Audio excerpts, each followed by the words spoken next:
해가 뜨겁다. 아침 막 먹고 집 앞에 나와 빨간색 플라스틱 의자에 앉아있다.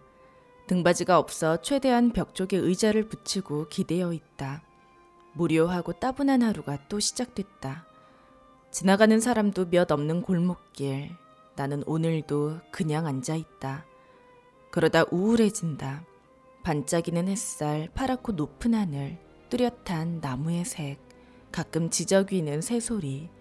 날씨가 너무나 좋아 괜스레 서글퍼진다. 허무하다. 자식들 시집장가 보내니 자기네들 살기 바쁘다. 어렵고 독한 세상, 용을 쓰며 사는 것이 짠해서 전화 한 통 소식 전하지 않아도 잘 살겠거니 위안 삼는다. 속만 썩이던 남편은 마지막도 그렇게 갔다. 매일 먹는 술, 뭐가 그리 좋다고 또 붓고 부어 인사불성이 되었단다. 세상이 다 자기 것인 것 마냥 착각하며 살던 남편은 4차선 도로가 자기 방바닥이라도 되는 줄 또 착각했나 보다. 도로 위에서 기세 좋게 자다가 그대로 갔다.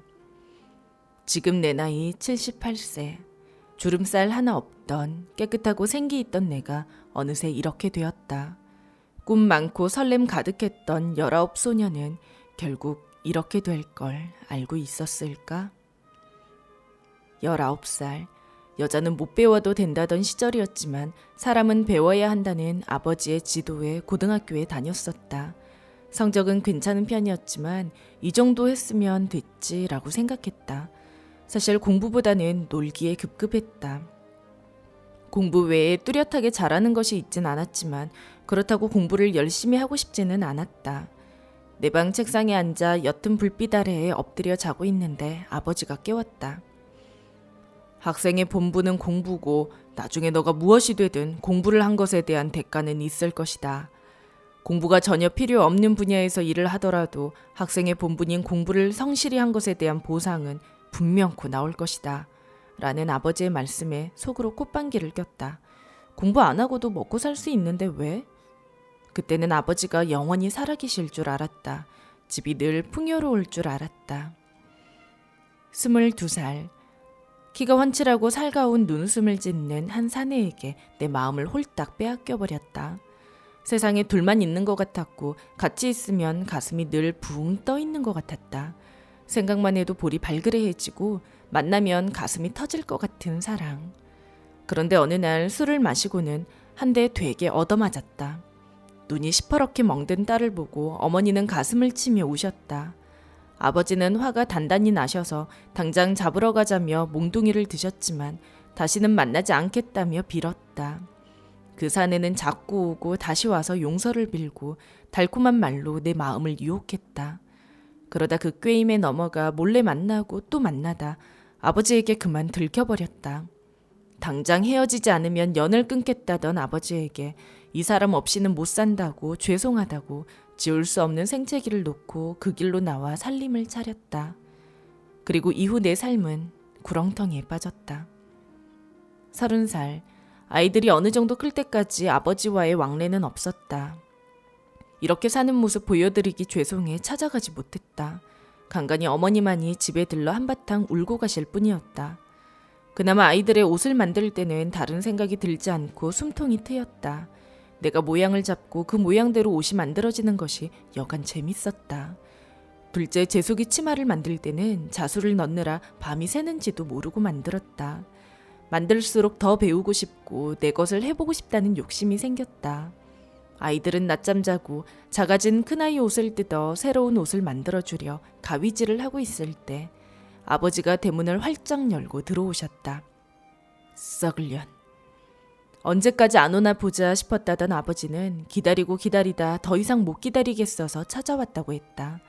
못다한 세월 울고 웃고 이야기를 하다 아버지, 저는 옷 만드는 게 참 재밌어요 했다. 아버지는 배움에 늦은 때는 없으니 지금이라도 너가 하고 싶은 일을 하라 하셨고 내심 내가 이걸 이제서야 해도 되나 싶었던 나는 아버지의 지지에 용기를 얻었다. 그러나 남편은 여자가 집에서 살림이나 하지 말이야. 어디서 콧바람이 들어서 말이야. 라고 아버지가 단단히 세워준 용기를 꺾어버렸다. 거기에 나는 몇 번을 뛰어가서 치고 깨고 박다가 제 풀에 꺾여버렸다. 얼마 후 아버지가 쓰러지셨다. 며칠 새 갑작스레 쇠약해진 아버지는 방에만 누워 계셨다. 쫄랑대는 아이 둘을 데리고 가 정신없는 와중에 아버지는 불효녀의 손을 잡고 말했다. 금순아, 이것저것 눈치 보지 말고 너가 하고 싶은 것을 해라.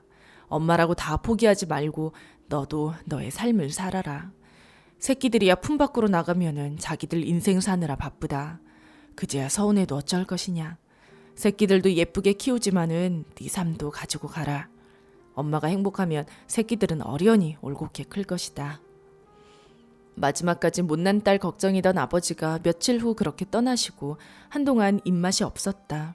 썩을 놈의 남편은 뭐가 그리 맛있는지 쩝쩝대며 국 한 대접을 마시고는 더 달라고 국그릇을 식탁에 탕탕 친다. 새끼들은 저그들끼리 싸우고 나한테 달려와 오른쪽 어깨 한쪽, 왼쪽 어깨 한쪽에 붙어 흔들어대는데 머리가 빙빙 돌다 못해 터질 것 같다. 조금만 시간 나면 미싱실에 나가봐야지 하다가 막상 시간 나면 남의 집 일해주고 푼돈 받고, 조금만 돈이 생기면 패턴실에 나가봐야지 하다가 돈이 생기니 남편, 애들 먹일 고기 한 근 사게 되고, 그러다 보니 세월이 이만큼 흘렀다. 적당히 타협하고 포기하며 살다 이 세월이 흘러버렸다. 78세 최금순, 대문 앞에 혼자 덩그러니 앉아있다. 정오가 되니 해가 강해 햇빛이 얼굴에 직선으로 내리꽂는다. 어차피 먹어도 똑같을 밥을 살겠다고 먹으려 대문 안으로 들어갔다. 아침과 똑같은 밥과 반찬, 흰밥에 물김치, 며칠째 먹고 있는 시래기국. 맛없는 밥 넘기다 안 넘어가 보니 울고 있다. 내 서러움 둘 곳이 없다. 공부 좀 열심히 할걸. 남자 좀 잘 만날걸. 옷 만드는 거 배울걸. 조금 더 용기 낼걸. 그때 내 선택을 내가 믿어줄걸. 밥상에 엎드려 애달퍼 울었다. 왜 그래? 무슨 일이야? 누가 불렀다. 고개를 드니 나는 내 책상에 앉아있다. 깜빡깜빡거리는 옅은 스탠드 불빛, 그리고 옆에서 걱정 어린 눈빛으로 나를 보고 있는 우리 아버지. 딸, 무슨 일이야? 아빠. 그래, 오래 있을 대학 시험 때문에 마음이 많이 힘든가 보구나. 그래도 학생의 본분은 공부고 나중에 너가 무엇이 되든 공부를 한 것에 대한 대가는 있을 거야. 공부가 전혀 필요 없는 분야에서 일을 하더라도 학생의 본분인 공부를 성실히 한 것에 대한 보상은 분명코 나올 것이야. 오늘은 이만해라. 아빠는 우리 딸 행복이 최우선이니 공부하기 너무 힘들면 아빠랑 산책하러 나갈래? 준비하고 나와. 아빠 먼저 나가 있을게.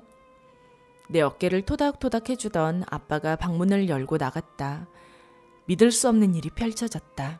나에게 다시 한 번의 기회가 찾아왔다. 앞으로 어떻게 살 것인가는 나에게 달려있다.